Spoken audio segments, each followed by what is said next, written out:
បាទជម្រាបសួរពុកម៉ែបងប្អូនវិលមកកាន់ Channel បកស្រាយសុបិនសាជាថ្មីថ្ងៃនេះផងដែរខ្ញុំនឹងលើកយកទាក់ទងនឹងពុកម៉ែបងប្អូនសុបិនឃើញរូបភាពខ្លួនឯងឬក៏រូបភាពអ្នកដទៃឬក៏រូបភាពសាច់ញាតិរបស់ខ្លួនប្រសិនបើជាពុកម៉ែបងប្អូនសុបិនថាឃើញស្រមោលឬក៏រូបភាពនៅក្នុងកញ្ចក់ឬក៏ស្រមោលនៅក្នុងទឹកទំនាយទាយដូច្នេះថាពុកម៉ែបងប្អូននឹងទទួលគ្រោះឬក៏មានជំងឺឈឺដង្កាត់ប៉ុន្តែនៅពេលដែល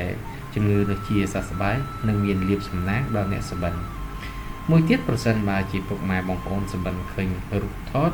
ឬក៏រូបសាច់ញាតិរូបថតសាច់ញាតិឬរូបគំនូរផ្សេងៗទាំងនេះទីថានឹងមានការធ្វើដំណើរទៅផ្លូវឆ្ងាយមិនសូវល្អទេក៏មិនមានសំណាងដល់អ្នកសុបិនផងដែរចំណែកលេខសំណាងសម្រាប់អ្នកសុបិនវិញនោះគឺលេខ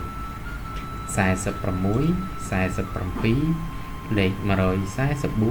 146និងលេខ147បាទតើតើពុកម៉ែបងប្អូនសុបិនឃើញរូបភាពឬក៏ស្រមោលខ្លួនឯងក្នុងកញ្ចក់ឬក៏ក្នុងទឹកឬក៏ឃើញរូបភាពក្នុងសាច់ញាតិនោះគឺមានអត្ថន័យឬការបកស្រាយខាងលើជាចុងក្រោយនេះក៏សូមអរគុណពុកម៉ែបងប្អូនដែលខំចំណាយពេលវេលាដ៏មានតម្លៃតាមដានសម្រាប់ Channel បកស្រាយសុបិនពីដើមរហូតដល់ចប់ចុងក្រោយនេះក៏សូមជូនពរពុកម៉ែបងប្អូនជួបតែសំណាងល្អ